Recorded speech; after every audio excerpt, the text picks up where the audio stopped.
Okay. Hi. I'm trying something a little bit new with the lighting tonight. I got a new chair, first of all. The other one is still here. It's just over there. No, it's my book nook. But I got a chair finally I can actually sit up higher and not have to like pad myself with pillows, and it's really nice. And yeah, so I'm just kind of filling in some time to get everything in. But yeah, I'm trying something new with the lighting. I'm also trying something new with the earthquake settings, which is, making my entire desk shake because my legs can't stop moving. Yeah, so different lighting, subtle lighting in the background instead of just pitch black, and then moved the overhead light a little bit. Hi. Yeah, so that's me filling in for the fact that I just want to start screaming and possibly never stop. Let me get my notes up because I know we didn't have a stream last week, so I'm getting way ahead of myself. Hello, how are you guys doing tonight? I'm emotionally compromised. So last week we didn't have a stream. It was my last full week of classes, so I had a lot of stuff to get done. Tomorrow starts finals week, but I'm pretty much set on that, so don't have to worry. I just have an enormous headache, but now I just have heartache as well as headache because everything is pain, and why do we do this to ourselves? I can also move and be more dramatic. So yeah, we didn't have a stream last week, so I'm going to touch very briefly on 519, which actually it worked out very well that we didn't have a stream last week because I would have spent the entire time complaining about Korra, and nobody wants to listen to me complain about Korra because I'm so done, and I'm kind of glad that she's had her cheaply bought ending and she's gone. So we don't have to worry about Korra anymore. Yes, I'm going to very briefly touch on 519 before anything else, just because, it's just to be a little sequential, I guess. Yeah, we'll be a little bit sequential. So let me pop up the chat here because I see there are people. Hello, people. But I can't see what you're saying if you're saying anything. So let's fix that. Yes, hello. Headache is okay. I took medicine about 2.5 hours ago, and it didn't really kick in. But I just took different medicine that it's okay to take concurrently. So hopefully something happens where my head stops feeling like it's going to actually explode.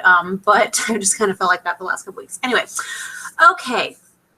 So last week, and I've had some time to think about it, and actually I feel better about last week's episode now that I had like a while to take some time to let it sink in. I still didn't like it very much because you guys know me and my feelings on Zelina, and I felt like if we were going to, give her this whole episode to be like, this is Zelina's path to goodness and redemption episode, then like maybe just because like it's season 5 and she's been around for a while now, like this episode came a little bit late in the game for me.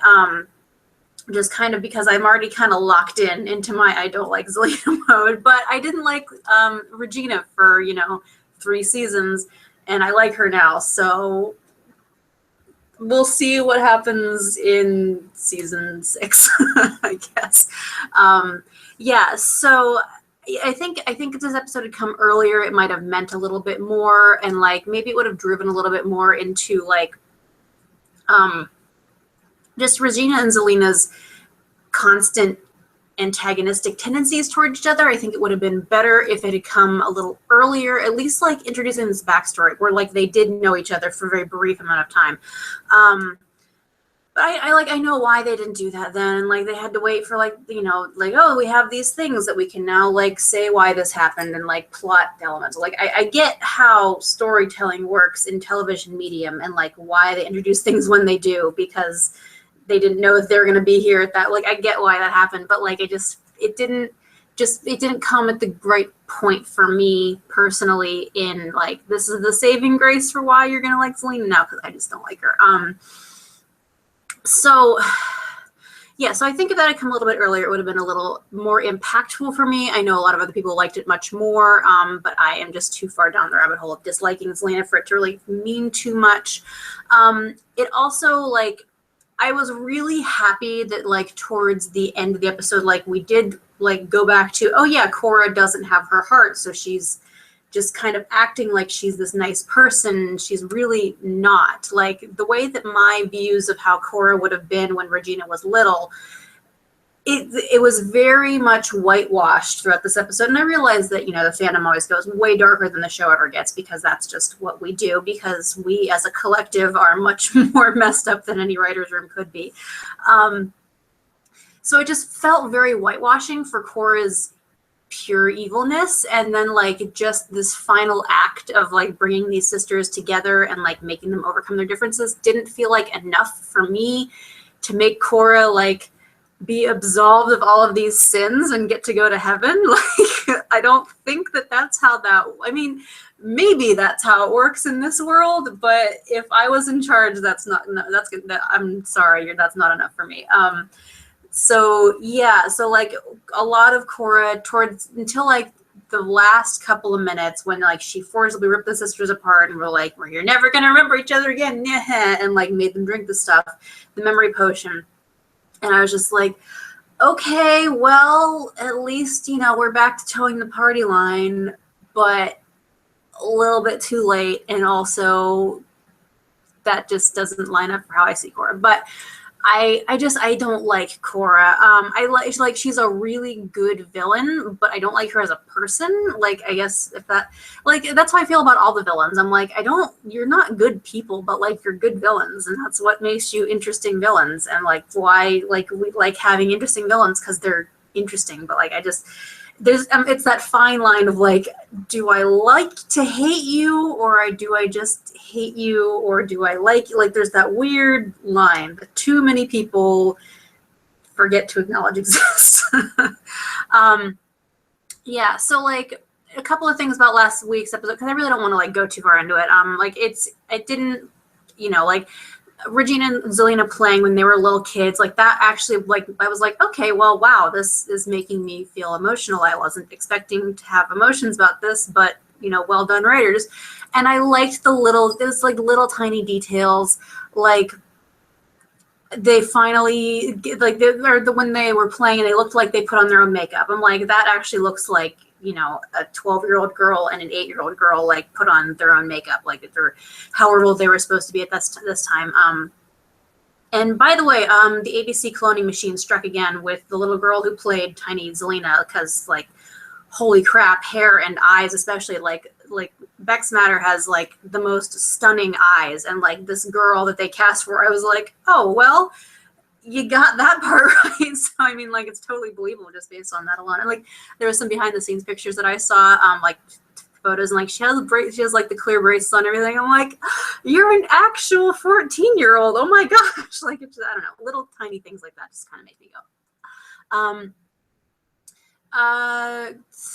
Yeah, like the manipulation things, I was actually really concerned for a while that like, okay, so like the subplot was James and David, which was way more interesting than Regina trying to get her mom to manipulate her sister, and I was hoping that we'd focus more on that, but this was Regina's centric episode and Selena's centric episode, I guess. So like, that's not how it worked. So like, I was really kind of hoping we spend a little more time with James and David, but meh. I was really worried for a little bit that it wasn't actually James that went into the river. Like, maybe David's the one that's out now, like, or David went into the river and James is the one running around with everybody now. Like, just saying, keep that in mind, potential. Just in case. Tiny things, Killian being worried about the baby, you know, okay, R.I.P. me. Then we had, there was a tiny moment that I didn't see, like, until somebody gifted it. Emma had the brace on, and then, like, later it cuts to, like, Hook with his arms around her, and you can see the cuff in the background. Like, he had the hook and he took it off of her, and I didn't see that happening. But then, like, you can see him look down and notice that. So, like, they just cut the taking it off part, I guess. which is fine, but I still was just like, oh, because I was like, Emma, you don't have magic. And then when I saw that, I was like, oh, she did have her magic back when she went to do the laser hands thing. Zelena and Regina holding hands was a nice touch. I'm still waiting to see like just how committed into this redemption thing that she's getting, because I'm not buying it yet. I don't buy that was enough for Cora to do this. I don't buy it. And then and I don't buy Cora's going into the Elysian Fields with just this one good deed is enough to wipe away a lifetime of sins. Just keep that in mind on your deathbeds, kids. Which that's morbid. Okay, I'm not going to go down that line of thought. And then the 30-second promo that completely ruined my life. And then we get to this week's episode 20 of season 5, which when I said, please F me up, writers, like I'm ready for it. Turns out I wasn't ready for it. Don't know about you guys, but yeah. Okay, so we're gonna start talking about this episode.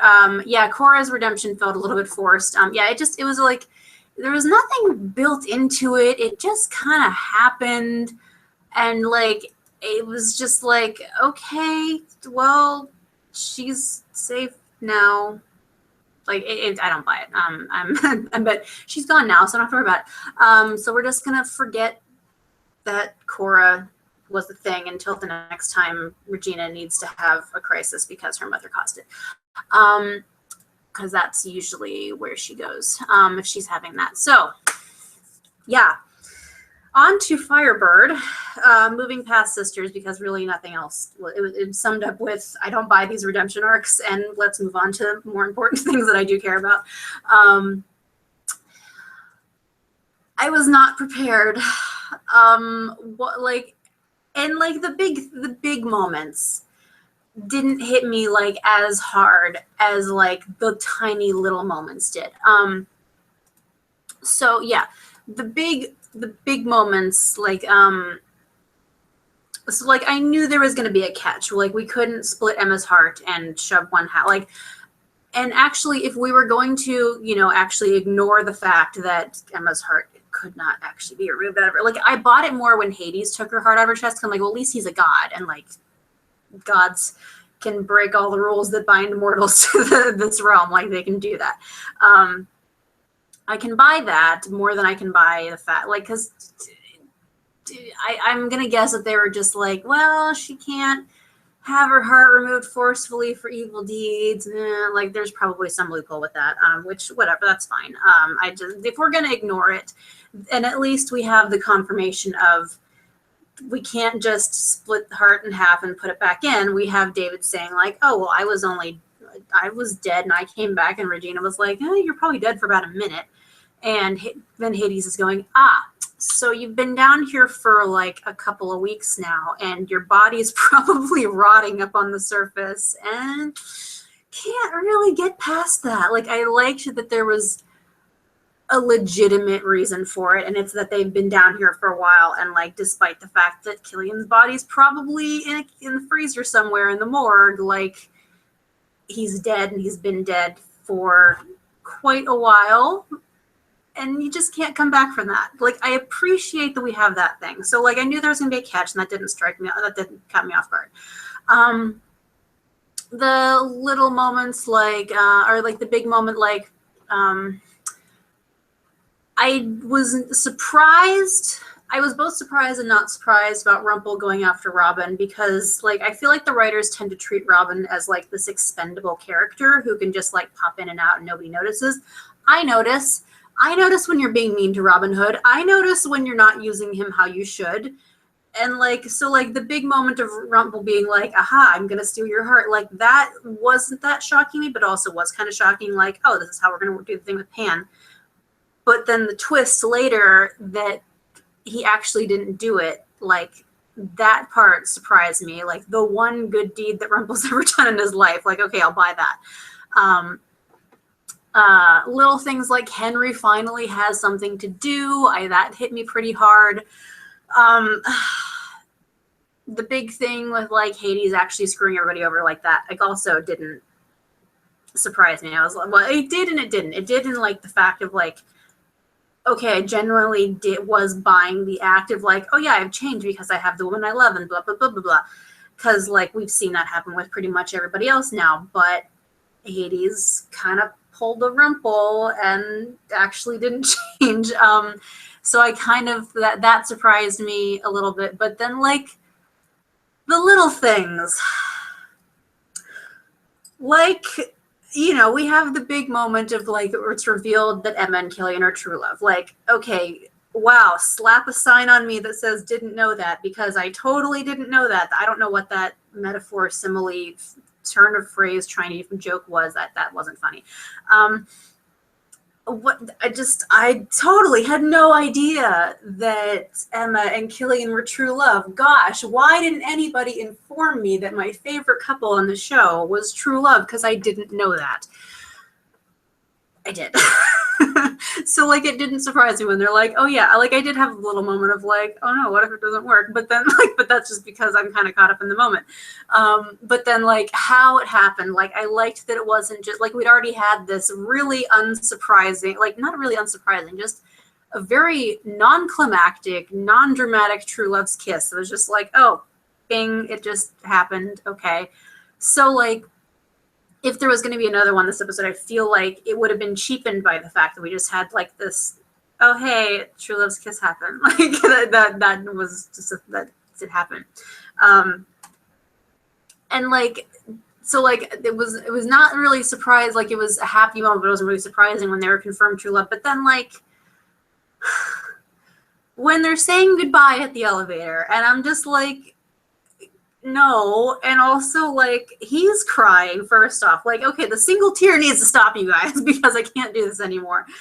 So he's crying, and then she starts crying, and then I'm sitting there like, I'm gonna start crying, we need to stop this immediately. And then like he's pushing her in the elevator and like putting her, the parallels of the first band that Emma ever loved put her behind bars and left her there and like didn't care what happened to her after that. And then like we have this man who's going to be like the only man that she ever loves again, is like putting her behind bars to save her life. And then they're kissing through the bars and they're holding hands, and then they're getting pulled apart, and he's kissing every single one of her fingers until he can't reach her anymore. And I'm done. I can't do this. I am ruined and I hurt, and like it was just like this tiniest little thing. And thank you for ruining my life, Colin Donahue, because you're kissing every inch of her hand and my stomach does the little flip over thing, and I'm just like I can't. I'm gonna squish my cheeks a little around because I can't do it. I can't do it, you guys. So that's where I'm at right now. Yeah, I'm just I can't. So yeah. Yeah, so I do like I went out of the episode like, okay, I know he's coming back because I have seen spoiler photos. Like people don't tag their things and I see things and whatever. So like I know that he's coming back. Like it's not over forever, but how? I don't know how.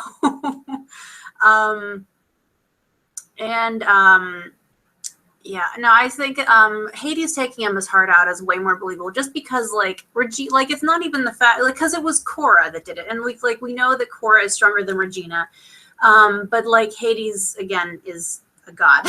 So yeah, so I'm totally more on board with like, oh yeah, God can do this because he's a god. And yeah, but I'm sure there's like some kind of protection spell thing that goes over top of it, that we just go with that. Yeah. Yeah, I mean, I guess they didn't preserve Killian's body. The comment is, I still can't believe they didn't preserve Killian's body before going to the Underbrook for him. It wouldn't be the first time Regina has preserved a body. I'm going to go with they didn't have time to do that because like they were kind of like having this little wake in the Charming's kitchen. And like, you know, everybody was kind of awake all night and Emma had been like laying comatose on the couch. And then she comes to the Charmings and they're like all sitting there drinking like, I can't believe it just happened. Like, oh my gosh, everything is insane. And like they just kind of leave straight from there and go. Like there's no preservation of the body or anything just because like they didn't have time to. So I can believe that. And also just like I don't think they were expecting like that's the whole thing that goes into like how Mary Margaret and David have just been like, we need to get back because we've been down here for like days and like we're regulars at this diner. Like they made sure to like say that they've been down here for a while. So like I do like that they've kind of just followed through. Like they've used science. Oh my gosh, wow! And like they've just they made it believable. That's like they gave me a solid reason that I can believe of like why that didn't happen. So I can appreciate that. And that is not what I wanted to click on. So, sorry, I'm trying to like get this window open and it's not opening. Yes, so we have, yeah, I do like the idea of True Love's tackle too. Like, again, I'm like cool with like, I don't need, like so many people like need this True Love's kiss to happen. And like, I've never needed it. Like it would be nice if it did happen, but I don't need it to happen. And like we've had it like confirmed in a completely different way than you. Like everybody else gets, like literally at this point, everybody else has gotten the, they've had the True Love's kiss and like, we know Robin and Regina are soulmates and like, so they're like the ultimate true love or whatever. So like we get like these other people who have these confirmations of the fact that they're true love. And like now we have like Emma and Killian literally being faced with the test of the gods. And they're like, okay, so here's your heart. And like, now you're going to have a heart attack while he's burning. I guess I can't say he's burning to death if he's already dead. His soul is burning, I guess. And then like, so she chose him over herself. And like, that's what confirms it to be true love is that. So I like that we have like a different way of proving it rather than just like, oh, our lips are touching and now there's this magic rainbow that appears and yay, true love. So, okay. So let me see where I'm at.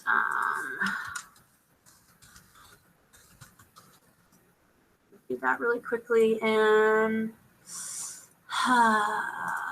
okay, so let's go through and see what else. So like I do like that we've kind of set up with this idea. Like we started off the episode being set up with like, so Zelina hasn't really changed. And I liked that, like Regina is fighting for her, which I do like that Regina is like, once like she's on your team, she's on your team. Like you're not like it's going to take something really, really shitty to happen for her to be off of your team. And I really like that about Regina. So she's totally on team Zelina now. Jeez, I can't, like, that's going to be hard to switch between Zelina and Regina. So Killian and Hades are just kind of like, not particularly, she hasn't changed. And I like that they're both on that side for different reasons. Like Hades doesn't want her to change because he loves her as he is. And Killian doesn't believe that she's changed because he's like, do you realize how long it took both of us to change and like be not villains anymore? So like maybe give her more than 3 hours. I liked that like both of them have legitimate reasons for believing why Zelina hasn't really changed. And I'm looking forward to seeing how that goes forward. Like as much as I'm just kind of like over Zelina at this point, and I have been for a very long time, I'm really looking, I would like to see something different with her character. If she's going to be around for a while and if she's going to be on Team Heroes, then like I want to see her actually like being a three-dimensional character and like doing stuff. So I'm really looking to see what Zelina is like as she's changing to be this better person and like how she's going to react when she finds out that like Hades hasn't changed. And from the promo for next week, it doesn't look like it looks like she's kind of stuck between a rock and a hard place. Like she's kind of like, you know, oh no, he hasn't. Oh wait, you have. And oh no, I don't know what to believe. Like maybe like I don't know. It's I'm interested to see how that works. I'm just interested to see how they work out with that with her. If for no other reason, then it's something other than my mommy didn't love me and now I'm going to burn down the whole town. Like, I really am just so tired of jealous Zelina, envious Zelina, whatever. It is something, some kind of negative emotion of wanting what somebody else has. So I'm interested to see how that works. I'm going to talk about Emma's flashbacks here in a little bit. I'm just going to kind of focus on the present stuff, and then we'll go to Emma's flashbacks. Because I was very, for some reason, I don't know why, I was really inconsistent with taking notes this episode. There's just so much happening that I couldn't have my hands on the keyboard and was too busy doing this. So, yeah.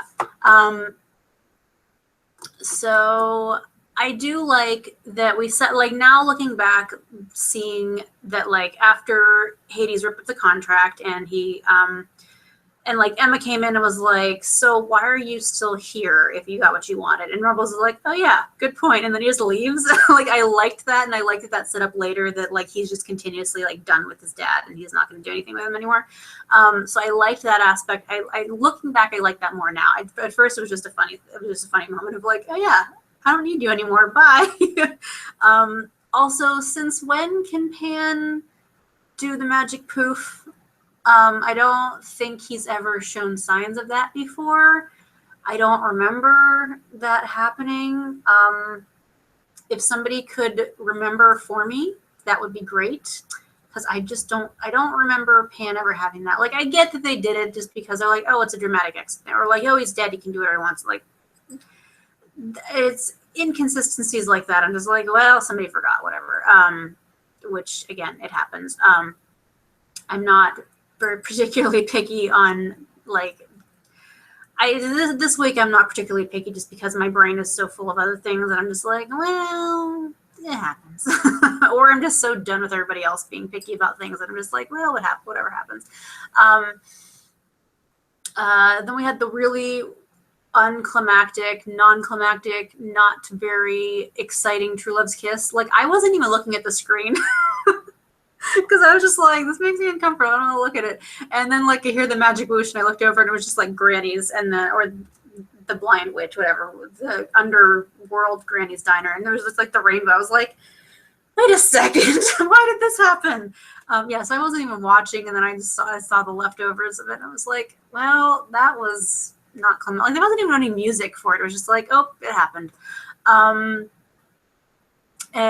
So then we had to go on the quest for Ambrosia. There was another couple of people who did it. And so they're like, well, we're going to do this too. They were in the cemetery at one. Oh, and they were in the cemetery, and that's when they did the heart split and it didn't work. That was there's the catch thing. And then we go back to the library, I guess. And I liked that once again, like, I like that Emma can trust Regina to do the tough thing, like to make the hard decision, make the hard call. Like, that's kind of, if like that, I'm trying to think how to word this. If you're having this duo that's going to work together a lot and like they rely on each other as much as Emma and Regina do, like, you need to have the one person who's like the chipper. It's weird to be like Emma's the chipper optimistic one because like she's not, but like if you're gonna like typecast them, like Emma is the like, I'm gonna just run in and do good and be the gooder, and like Regina's like, if we're gonna put them in a Kappa, then Regina is the hard veteran who's been on the beat for 20 years and is like 5 days from retirement. And Emma is the bright, shiny-faced new kid on the block who's her partner. So I like that, like, Emma's the one who's like, I'm going to go do this stupid thing. And Regina, if I'm not back, like, it's like, again, if we're going to do, like, this whole episode was like a parallel to Tallahassee. So it was like Mulan when Emma was like, okay, if we're not back in 10 hours, chop the beanstalk down and go. So like that was Emma this time with Regina. She's like, hey, if I'm not back, then Regina like automatically knows. She's like, I gotta get everybody out of here. So I like that aspect of their relationship is still there, that Emma can trust Regina to be the person to make the hard decision. Like this, it's the same reason why Emma gave Regina the dagger, even though we know how that turned out in the end, and Regina kind of abusing her privileges with the dagger towards the end there. We're not gonna. It still makes me mad. So Emma's still the person who's just like, I'm gonna give it to you because I trust you, or I'm gonna trust you to make this hard decision because everybody else is gonna be the dumb hero, and like you know you're a realist and you know that shit needs to get done, so you're gonna do it. So I like that they know that about each other, and like they can trust each other to do the thing, and that like if Emma hadn't come back, then like Regina would have just done whatever she had to get them out of the library because that's her job. And she's like, I made this promise to do this thing. So like, I like that part of the relationship and how well they work together in that aspect. And then Emma and Killian go on a true love quest. Also, I liked that kind of everybody on Tumblr was making the joke of like, everybody gets a true love's kiss. You know, it's like Oprah, you get a true love's kiss, you get a true love's kiss, and none for Rumpelstiltskin. Bye. It's like, it's cool. Like if I just want to put a Mean Girls quote in there, and none for Rumpelstiltskin. Bye-bye. So Belle doesn't love him anymore. So that's a nice little slap in the face that he just doesn't get that. But, you know, he messed up quite a lot, and I don't blame her for that. And I really like that they had this little confirmation of, yeah, and like, and that does leave it open later for Belle to be to like, if she went under the curse expecting like, you know, okay, so my like maybe there's like conditions to it. Like if she pricked her finger and was like, okay, my dad's the only one that can like maybe if you like intentionally do it, you can tweak it, I guess. Like you can go under being like only true love's kiss, and like you maybe have somebody's in your mind who can break the curse. So in this case, Belle like specifically like made all these little annotations like only my father can undo the sleeping curse. No Rumple, XOXO Belle. So I'm having fun with the sleeping curse idea, but it was, yeah. And Pan has Pandora's box again, because that worked out so well the first time. I really have to go back and watch season 3 again, because there's so many little details they're bringing back specifically from season 3 that I'm like, I don't remember why this is important. Like I don't, yeah. So I'm going to guess also like we have Hades being like, well, I'm not gonna, we went back to the library and everybody's kind of huddled there, and Robin pops in again for his third cameo of this half of the season, because he's clearly been in so many episodes. Stop underusing Robin Hood. He's a good character and can have really good plot lines, and we just need to give it to him and stop giving plot lines to people that we don't care about. There, thank you. That's my 2 cents. So Robin comes in, and they're having this whole little thing of like Henry wanting to finish Operation Firebird, which I guess is not just saving Killian, but also saving everybody else in the underworld. So I like that he had that.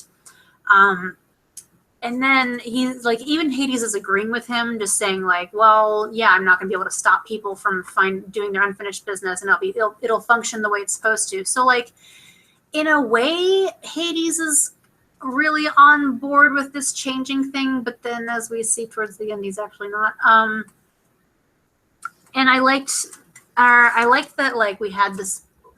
It was a moment of clarity for me, like finally just realizing like, oh, Hades has been bitter and angry about being banished to the underworld, and now his banishment is up, or it's not going to work anymore because his heart's beating again. So like, it's going to function the way it's supposed to. So he hasn't let people go through because he's just angry. He's like, well, if I'm stuck here, then everybody else is stuck here too. So I can believe that, and I can buy that. And if it's not that, then I've completely interpreted things wrong, and then I'm going to be mad because I thought my interpretation skills were better than that. But I liked that I finally had like a concrete reason that is fairly believable. If he's just angry and bitter about everything, then that's fine. And maybe that's why he's good with Selena because she's angry and bitter about everything too. Just saying. Okay, so back on board the Regina maybe think things through a little bit train. Maybe because Robin hasn't really been around very much, Regina forgets how to act with him properly because, again, the whole Robin and Zelena and the baby, it's a very complicated storyline. And it's kind of a bad one because there's a lot, and bless Sean McGuire because he's bringing, just in so little words and more just his actions, he's bringing a lot to the table for with what little screen time he's given, first off. But second off, just like in this little 30-second moment of like, you want me to give my daughter to her, and like he's having this kind of like this little tiny breakdown about it. Not even just a breakdown, but just like there's so like 1,000 emotions are like filtering through his body language and his expression, and he's just like you can see him wanting to be like, I can't believe that you want me, like after everything we've done, you want me to give my rapist her baby. Like we've done so much to protect her and like get away from all of this, and now you're on her side, and like you could just feel like Robin feeling betrayed by this because he hasn't been here and he hasn't seen this little what progression has been made in Regina and Selena's relationship, and he hasn't been a part of that. So understandably, he's like, time out. I can't do this. And dog, please do not bark at the raccoon or whatever it is that you're barking at. So like just in this tiny little scene, like Sean brought so much to Robin's character and like what he's going through in this moment. And I appreciate that. And it also just makes me go, okay, Regina, remember how this is not the best idea. So like she's kind of just like, it's gonna be okay, and like trying to make it all happy, and he's just like, and I liked that he was like, I need a moment. So he like goes, and again, like it's surprising and not surprising that that's when Rumpelstiltskin shows up and like takes his heart and does the old switcheroo or whatever. But like at the same time, like it's just such a good. It's a little reaction. Again, the little things were really what got me the most in this episode rather than the big moments. Like just this little thing of like, I can't think of like what must have been going through Robin's mind when like suddenly his girlfriend is just like, hey, so remember how everything was different yesterday? It's different today. So like forget all of your pain and your hurt and just do this. And like, it was weirdly optimistic, but also very blind of Regina. And I think that would give them it looks like next week we're going to be getting some Outlaw Queen scenes together. And I think that would be good if they touched on that a little bit. Because like, again, tiny moments this episode, we had like a very small but good, honest conversation about emotions and actions in Camelot, and like how Killian was like, why can't you just tell me your feelings without something crazy happening to us? And like, just like kind of both of them acknowledging like, hey, so we're both pretty broken and we made bad decisions and we need to work on that going forward. So again, if we can even have like a little bit of that next episode with Outlaw Queen and just how this kind of thing needs to be handled more sensitively, like I think that would be really great. I'm not really holding my breath because Outlaw Queen has taken a very big backseat this season, but it would be very nice. And like, if nothing else, I would appreciate a missing scene about it, fanfic. Okay, I've been talking a lot, so I'm going to go into the comments and see what you guys have been talking about and take a drink really quick.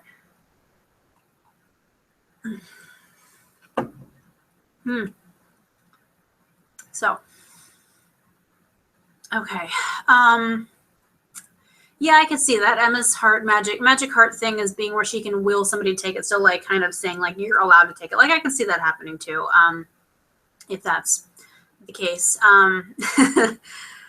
Yeah, I used actual science in that. Captain Swan's never been conventional, correct?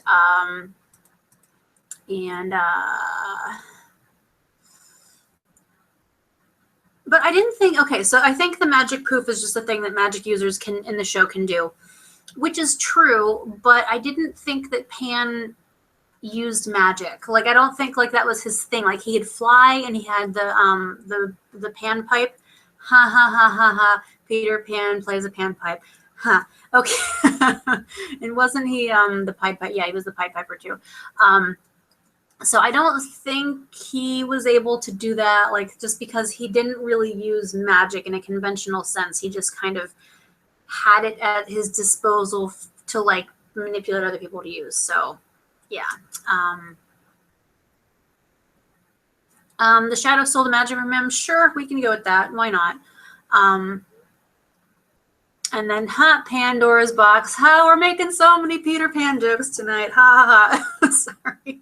I'm so tired. I'm so sorry. All right. So let's see. What else do we have here? Okay. So the Robin's heart thing happened. I had a really angry face on there, but I didn't. It turned out to be okay. So it's fine.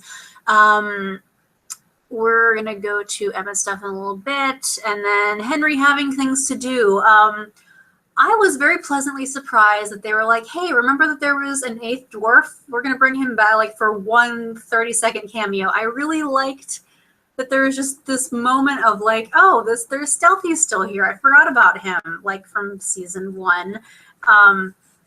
That was a really nice cameo to have. I liked that, like, there was just a little moment of, like, oh yeah, I resented Bashful, and, like, it's just to hear that, like, Leroy talks about Stealthy a lot, and that he talks to Henry about Stealthy. Like, that, again, the little things were much more important than the big things this episode. Then Cruella comes and makes everything better once again. I just love Cruella de Vil so much. Like, they kind of misused her in the last week with the episode with James. Like, she was there for some snark, which I appreciated, and, like, she was there just to kind of, like, I liked that she punched Emma in the face. Like, I like that she does stuff, and, like, she's not just there to throw shade around. Like, she does some stuff. But, like, aside from punching Emma in the face, like, she didn't really do anything last week. So, like, she's here and she just hates everybody, and, like, she is very adamant about controlling things and, like, doing all this stuff. Like, I just like Cruella so much, and I'm kind of sad that, like, this might have been the last time we see her, but, you know, it happens. So Cruella and the Blind Witch lock everybody up in the library. I almost said in the attic, and I'm like, no, they're not crazy people in the 18th century, or mentally ill people in the 18th century, rather. So, yeah. And then we flash back down to, so we have Emma and Killian. They exit the elevator, and they come across this pedestal with the scales. I forgot what the word scales was. Grad school. And then everything's in Greek written around it, and Emma's just like, and Killian just like, oh, it says this. And Emma's like, super turned on by the fact that Killian can read Greek, and that makes him really happy. And Killian's just like, you'd be surprised what they teach you in the Navy. And she's like, I would. You should tell me other things that they teach you in the Navy. And then she puts her heart on the scales, and for some reason, they just decide to set Killian on fire, and Emma's having a heart attack, and she decides to true love's tackle him to the ground to put out the flames, because stop, drop, and roll, I guess. And then it turns out that it's true love, and everything's good now. Another thing, tiny little things in this episode. The tiny little things in this episode. I'm going to keep saying it again and again and again. So the inscription says something about, like, weigh your heart and find out if your love is true, or something to that effect. And, like, Emma's just like, well, okay. And Killian just like, hang on a second. You're thinking that we're true love? Like, he's like has this little a very subtle moment of uncertainty, not in the fact that she loves him, because he even says like, I know you love me. And then he's just like, but true love, like, that's really, are you sure? Like, he just has this moment of uncertainty of just like what it is, because like, I know everybody's been complaining that like, oh, true, everybody has true love now, it's not rare anymore. Like, I don't think you understand that like 10 people, they're like, the cast is 10 people, right? And like, some of these people have true love, and some of them like kind of crisscross. Like, Henry has 2 true loves, his moms, and like, people have had other true loves in the past. And like, so there's like 12 people total that like the show is either about or has featured heavily. And like 12 people out of a cast of hundreds is not unrare. Like, that's still pretty rare. And like, I don't think that people realize that like, just because the actual couples on the show are confirmed as true love, like that doesn't mean that it's not rare anymore. Like, that just means that like the people that the show is about happen to have these things be about them. Like, it's so weird to me that people don't understand that like, yeah, the main characters of the show are going to be the ones that get the thing that the show is about. So like, they're going to get their happy endings, and they're going to get their true love. Like, that the show is about family and hope and true love and all that. And like, that's what these characters are getting. So like, you know, not everybody has true love, like, but just the fact that like the main characters do, that doesn't mean that it's not rare. So the fact that Killian is saying like, well, true love is very rare, like, yes, that is true statistically. It is not true when you just look at the core group of people that the show is about. But when you look at society as a whole, then yes, it's a very rare thing. So he does have this moment of like, you sure about that? Like, it'd be nice. Don't get me wrong, but like, are you sure? And she's like, well, duh. So I just like that they then had this little moment of just like bearing their souls, and like Emma saying that, you know, she has worn this armor for so long that she forgets that she can take it off around him. And she like forgets that she can be vulnerable around him sometimes, because she's not used to being vulnerable. And I think that that's what Jennifer Morrison said in an interview this week too, that like, it takes a lot for somebody to be vulnerable around somebody else, particularly somebody that they love. And it's really easy to be defensive, and like, it is super easy to be defensive, but to like open up and be like really honest and vulnerable about who you are and how you feel, like that's way more strength than it is to be, you know, to just say like, hey, this is who I am, please don't hate me for being myself.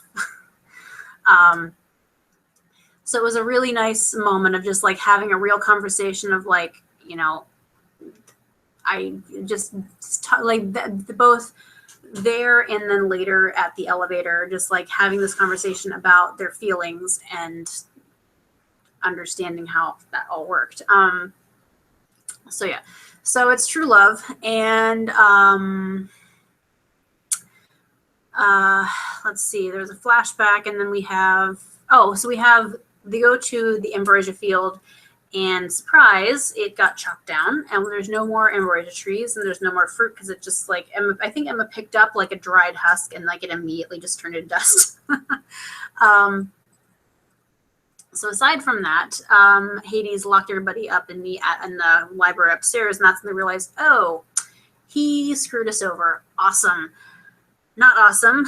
And see, all I said is, oh, Hades effed everybody over. So then I'm just going to read you what I wrote. First it's all in lowercase, and then I hit the cast lock button, and yeah.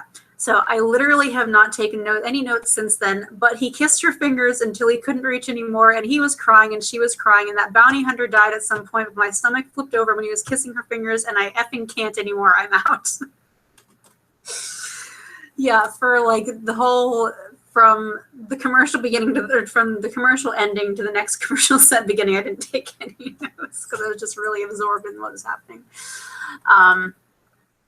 Yeah, so again, we had a very emotional goodbye scene, which I appreciate, because like Killian even said, like, we got way longer than we were even supposed to, and we can say goodbye privately and like have this emotional moment. And he like knew the whole time, like, that he wasn't going to come back up. Like he knew the whole time. He's like, this isn't going to work, and it's not going to happen. But he just wants her to be safe, and to have this moment where they're just like, you know, do what you couldn't do in Camelot. And she's like, I can't, I'm not good at it. And he's just like, we're not going to say goodbye then. You're just going to leave. And that's it. I'm getting emotional just thinking about it. Oh my gosh. Sorry, my brother just moved home from school. He graduated from college, and the bathroom that we share is off of my bedroom, and now he's just taking a shower now. Awesome. Okay, so they have this moment, and they don't say goodbye, and they just kind of cling to each other. And there was one thing. Oh, it was the thing that, like, okay, before the fingers thing, this is what broke me. So what broke me the first time was Emma saying, just promise me that I'm not going to be your unfinished business. Don't wait for me to get down here. Just move on. And he said, okay. And then he made her promise something, and I don't remember what it was because I was too busy, like, trying not to cry. So then he puts her in the elevator and closes the gate, and they're, like, kissing and holding hands. And then the elevator starts to go up, and he's like holding her, like, just the fact that he's holding her hand. And I know I said this already, but he's kissing her. First he kissed her paw, the back of her hand. And I was like, okay, now I'm done. And then he kept kissing her hand. And I can't. Like, and there was a finger fumble, and there was trying to, like, hold on for as long as possible. And there's still tears running down his face. And she's just like, I can't, like, and then the elevator kept going up, and I was just like, Emma, please just stop the elevator and go back down, because I was like, there's 10 minutes left in the episode. This can't be it. But in fact, it was it. So Emma and Regina open the door, and Henry leaves. I liked the fact that, like, Henry finished, like, writing all the unfinished business, and, like, he left it there, and he was like, they'll find it. And I was like, oh, Henry had something to do this episode. And then Rumpel does the one good thing that he's ever done in his life, and he didn't take Robin's heart, and he puts a wineskin full of water from the River of Lost Souls into Pan's heart, and, you know, Pan goes away now too. And then he negates that by trapping Belle in Pandora's box. Awesome. And then the promo happened, and I don't know what's happening next week because I was still busy going, like, because they go through the portal and they go back, and, like, I really thought for, like, a good half a second that either Emma was going to let go of her dad's hand and say, go without me, or she was going to, like, take her coat off. Like, she was going to leave the leather jacket in the underworld. And I really thought for a hot second, I was like, she's leaving the jacket. She's taking her armor off, and she's leaving the jacket. She's going to leave it. And then she didn't leave it. And I was just like,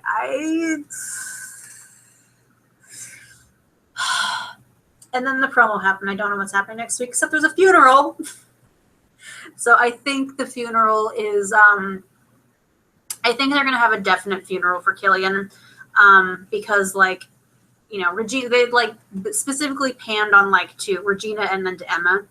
And, like, there's been some weird rumors, and I tend to ignore the rumors because, like, let's be real. People thought that Killian was going to be the one true king of Camelot for, like, 3 months, and that turned out to not be the case. So, like, I tend to not listen to what fandom thinks. I just keep thinking, like, that is, if I ever want to laugh, I just, like, think about the fact that for about 3 months, everybody thought that Killian was going to be the king of Camelot. Just like, remember when people were writing fics about Killian being the king of Camelot? Because they thought that he was going to get the sword. Yeah. Yeah, so there's been some weird rumors going around in fandom, and I'm just kind of like, I think they're trying to throw people off by showing Regina and then Emma, but I think this is going to be Killian's funeral, and then, like, Killian's going to somehow come back. And I don't know how.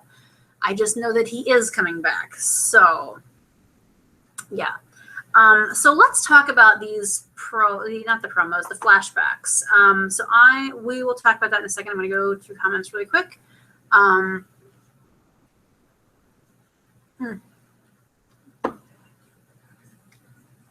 Yeah, I don't think the magic users can use them. I don't think. I'm sorry, that was rude.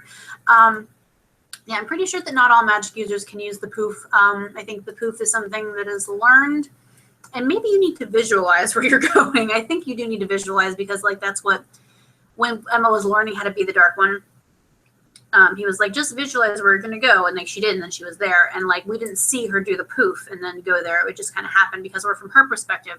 And I guess in your own perspective, you're not going to poof somewhere. You're just going to go. So I think because maybe the blind witch can't see, like she can't poof. Yeah. So,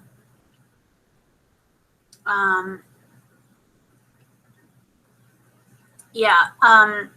I honestly thought that too, Emma tackling Killian because she hoped she could push him out of the tunnel of fire. Maybe she thought the fire tunnel was a stationary thing.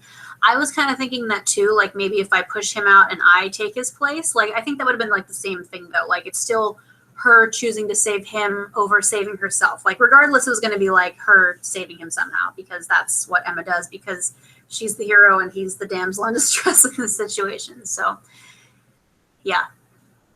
Yeah, the true love being rare is when you take into account several different realms full of people. We've only got a few confirmed true love couples. I agree that people don't seem to think about that. Yeah, because we have Philip and Aurora, Snow and Charming. I'm going to say Robin and Regina just because, like, we put so much freaking emphasis on soulmates that, like, it's got to mean something. Rumple and Belle, and then Henry and Emma, and also Henry and Regina. And then now we have Killian and Emma. And, like, you know, that's 7 true love pairings across how many realms and how many people. And like, okay, so we have also Will and Anna too. So that's 8. So like, again, we're still going like how many pairs of people across, like that's 15 people because we only count Henry once. Like 15 people is not a lot of people in the grand scheme of things. Like, if you think 215 people is a lot, you need to get a bigger sample size. Just saying that true love is pretty rare if only 15 people have it. And 15, like most of those people are either main characters or recurring characters. Just saying. Yeah.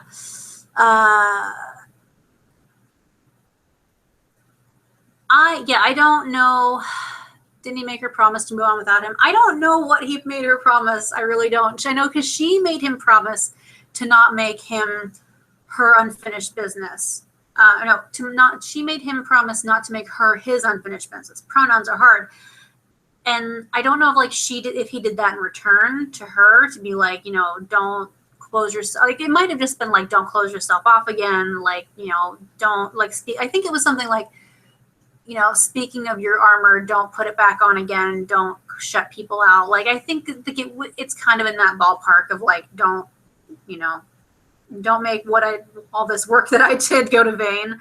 But I don't, like, I know that like Emma would say like, you know, I think Emma would leave the armor off, but I don't think that she would ever actually do that again. Like she wouldn't be able to find anybody to compare to that.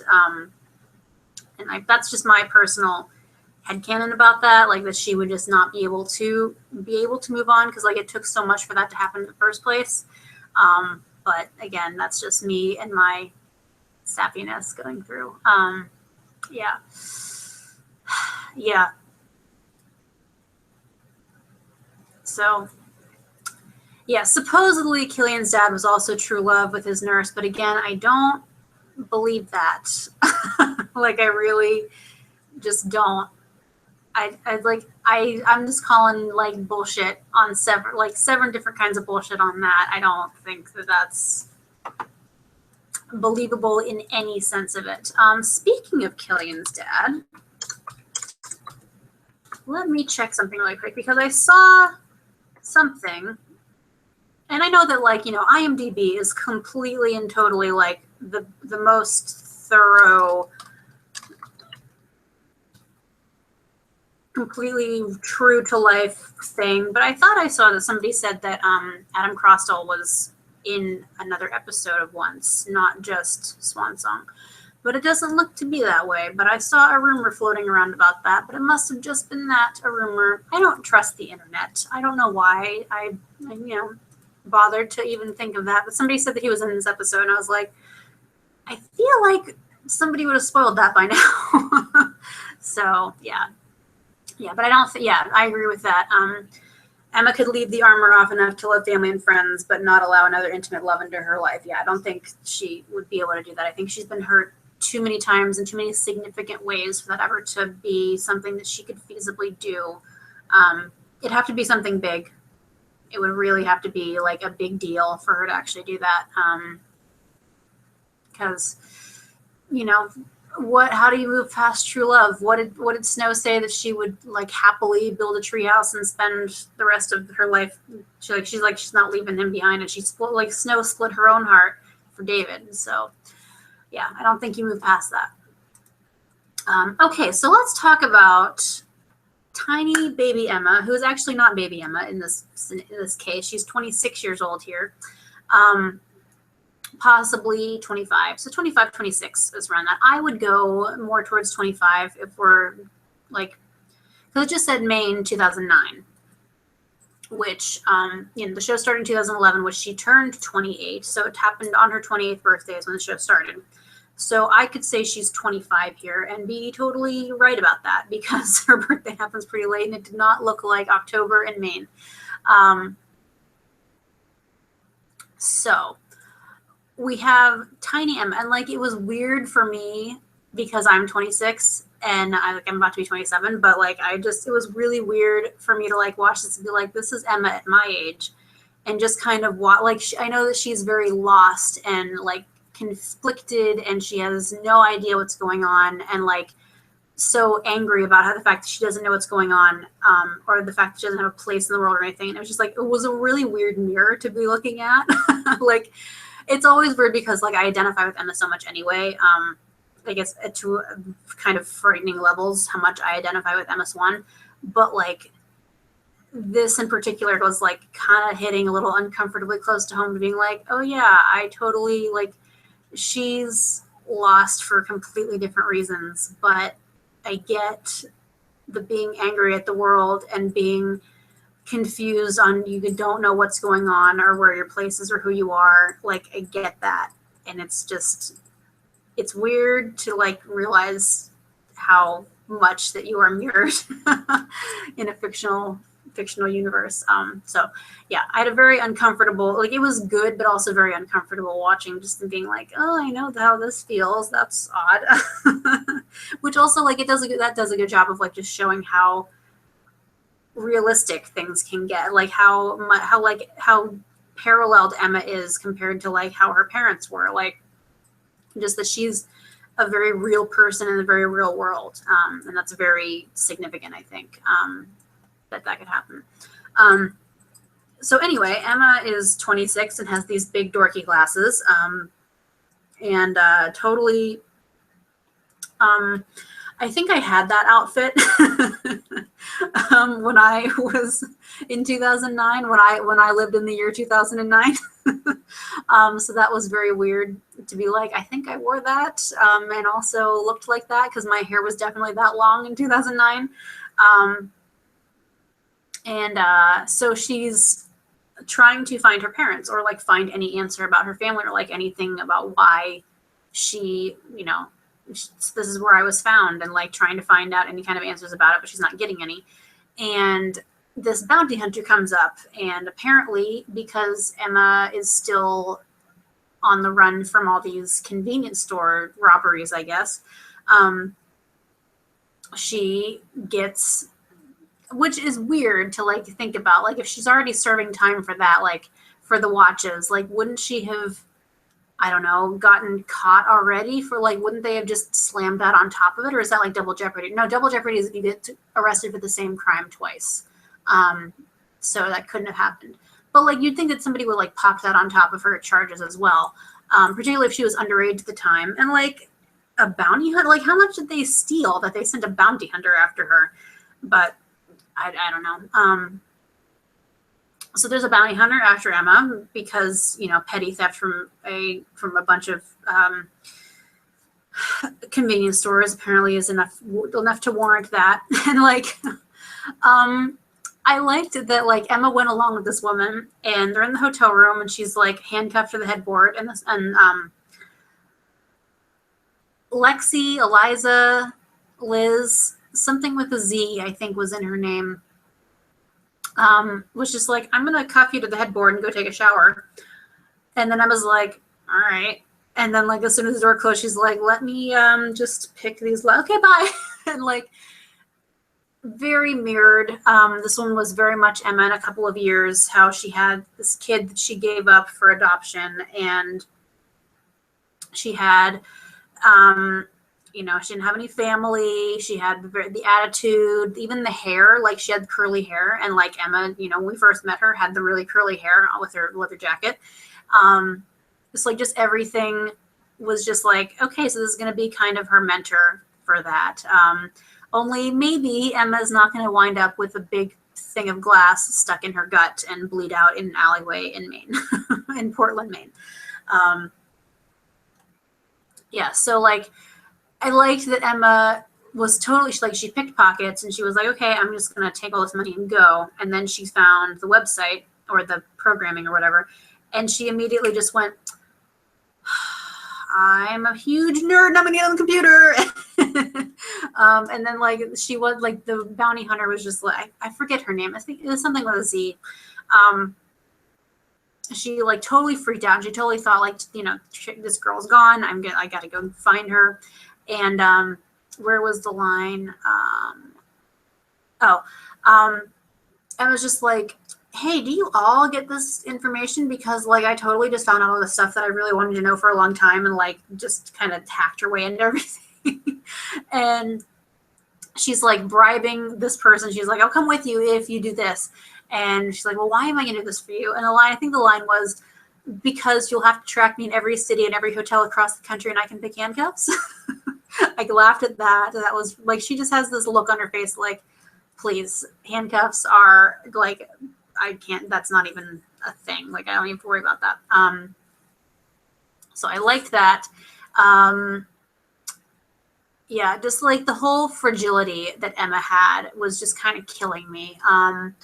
I wrote a note, like, she's like at the end of her rope. She's 26. She has no idea about anything herself or place in the world. She wants something and she's not getting any answers. And I'm like, I am living that. I have been there and done that, and I'm still there and I'm still doing that, but I'm working on it, and now she's working on it, and I need this show to not be my life. Thank you. So she breaks into the courthouse later, and like she looks in the file because she really just wants to find something.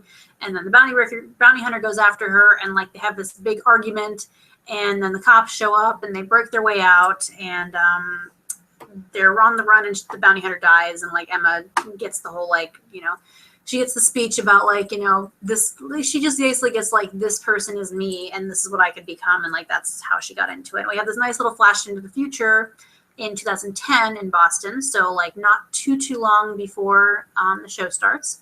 Emma's in her car and she's talking to her boss, and she's like, this is a trial run. I get that, but I can do this. And then she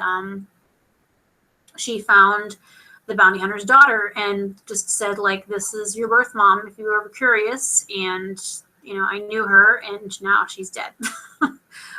So I just like, but that was still just Emma doing what Emma does really well, and that's bringing people, and not even like bringing anybody a happy ending or bringing anybody to justice, but just like letting people like she's doing the thing where she gives people hope, or like, you know, answers a question that they've always wanted to have answered, which in its own ways is kind of a happy ending because at least it's closure.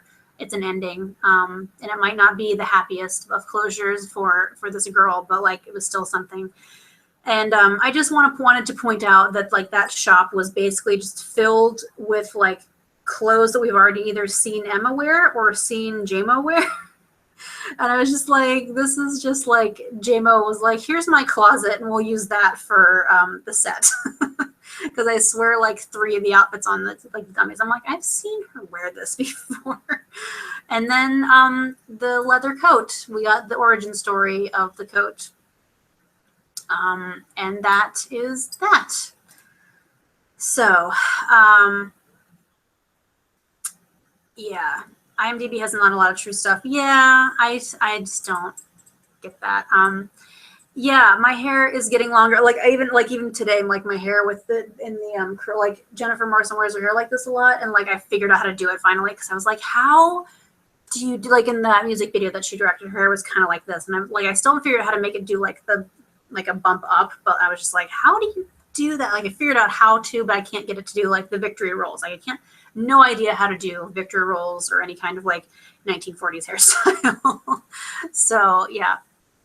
But yeah, thank you. My hair is getting much longer and I'm starting to look like JMO now, which is not a bad thing to be. Maybe have been growing my hair out for that reason, but also just because like keeping it short is obnoxious and it's so hard to keep your hair short. Like it's easy to take care of, but it's just like you're at, like I had to go to the hair salon every 5 weeks and nobody has time for that. Yeah. Just turned 27. Watching Emma is tough because the ages being the same makes me identify with her. Yeah, like it's rough sometimes. Like when you're just like it's hard. Like sometimes you're watching TV shows. Like I can watch so many shows and be like, oh yeah, this person, I like this person, but I've never really like identified with a character very well. Like there are some characters that I'm like, oh, I can see parts of myself, but like at every turn, I'm just like, I don't know where the hidden cameras are in this house, but there are hidden cameras somewhere, and that's what they're using to like base Emma off of because it's so unsettling sometimes just to like even as I get closer, you know, I'll be 27 next month. It's May now, so I can say that. I can say next month now. So I'm turning 27 next month, and I'm just like, it's weirder the closer I get to age with Emma because I think she's still 29. If it's 2013. Then I don't think her birthday is hit yet. But yeah, it's so weird to like be catching up in age and just like realizing how similar, like the similarities. It's really weird. And I'm sure Jennifer Morrison hears that all the time. Just like, oh, I'm just like Emma, but I'm just like, no, you really don't understand how it's really unsettling to like see what feels like yourself on TV all the time and just be like, okay, wow, this is weird, and maybe I would love to take life lessons out of this, but unfortunately I don't have laser hands. So yeah. Emma reminds me of my boyfriend in a weird way, just American and female. Well, you know, that's not a bad thing. I mean, things seem to be working out pretty well. So as long as you remind your boyfriend of Killian Jones, then you're fine. So yeah. I think that was actually what it is. My headcanon is giving up Henry pushed for her parents more.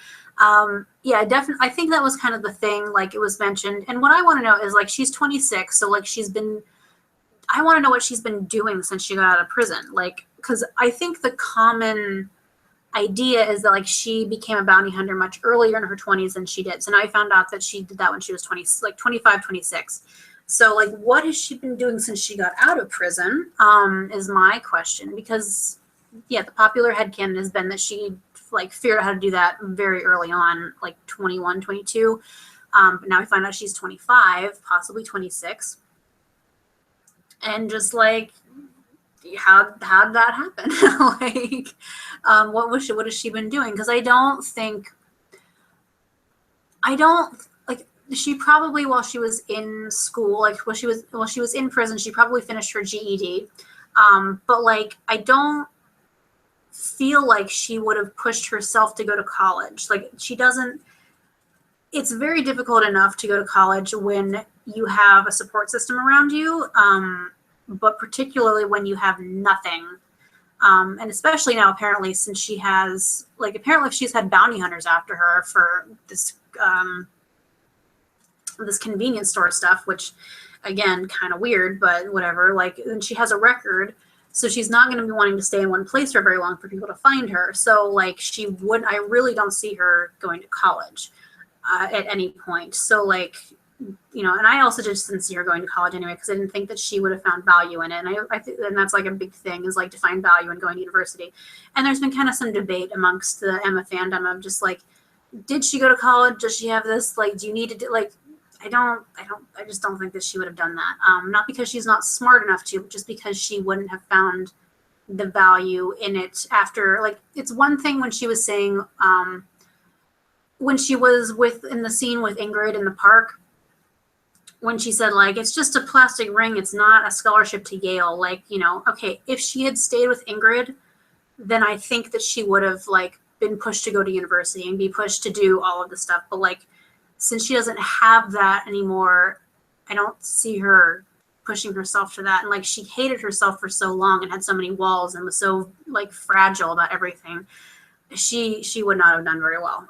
She would not have been, if she had entered, she wouldn't have stayed more than a semester, I don't think, unless she really found something for it. But it doesn't feel like that would require like forming relationships and bonds, and that's not something I think that Emma was good at the time. Now she's much better at this stage in the game. So that's my head canon turned stuff. So yeah. I mean, it was a little bit weird, but like I can see where they were just like, we just need to have something so convenience store theft. I don't know. It's something that I could just brush under the rug because it was a nice little origin story of like how Emma got to be what she was, and like an origin story for the jacket too. I think I saw somebody, I think it was Kristen on Tumblr, was just like, I love that the jacket got an origin story. Like everything has an origin story. Even the bug, if you think about it, the bug got an origin story too. So yeah. Okay, that's uncalled for. She doesn't end up with glass in her gut, but she ends up stabbing her boyfriend in the gut or gut adjacent area. Uncalled for, not fair. I'm calling shenanigans. That's not fair. So, yeah. All right. So, do we have anything else that we desperately need to discuss? Because I don't think I have anything. I think, let's see. And we did 10 minutes, 10, 15 minutes on episode 19. And we did the rest of it on this. So I think we're about good, which I think this makes up for the fact that the last couple of streams have been kind of shorter. Oh, one thing I didn't note, but like I'm really, excuse me. One thing I didn't note about last week's episode, I'll just mention this really quickly. Killian obviously doesn't know gun safety 101 because he picked up the pistol like when he and Corolla kind of had a little standoff for the pistol, and Killian grabbed it and then tucked it into his waistband in the back, which I always equate it to wand safety in Harry Potter, where I think book 4 or 5, one of the ones after, oh my gosh, Mad-Eye Moody, Professor Moody. Whenever Moody was introduced in Harry Potter, one of the lines he had was about like, don't put your wand in your back pocket. Wizards have lost their buttocks this way. And like, I know that that's a common thing with, not like a common thing, I'm sure it's more common than you think, especially in America, but like it's like you don't put your gun in the waistband of your pants because what if it goes off and then you get your ass shot off? And like, Killian, you have really nice booty, so maybe don't injure it by having the gun go off in your back pocket or like in the waistband of your pants. So like, just pro tip, don't do what Killian Jones does, and don't, I mean, that's pretty much a good rule of thumb in general, except when it comes to relationships. But like the whole recklessness with yourself and like safety and whatnot, like don't do that. And also don't tuck a gun into the back waistband of your jeans because you could be seriously injured, just as a gun safety 101 thing from your local person who is not educated in that any way of that, but has several medical professionals in her family who have had very interesting stories over the years. Yeah. Okay, so I think that's going to be it for right now. because I can't think of anything else, and we have covered quite a lot, and I've been speaking very quickly and whatnot.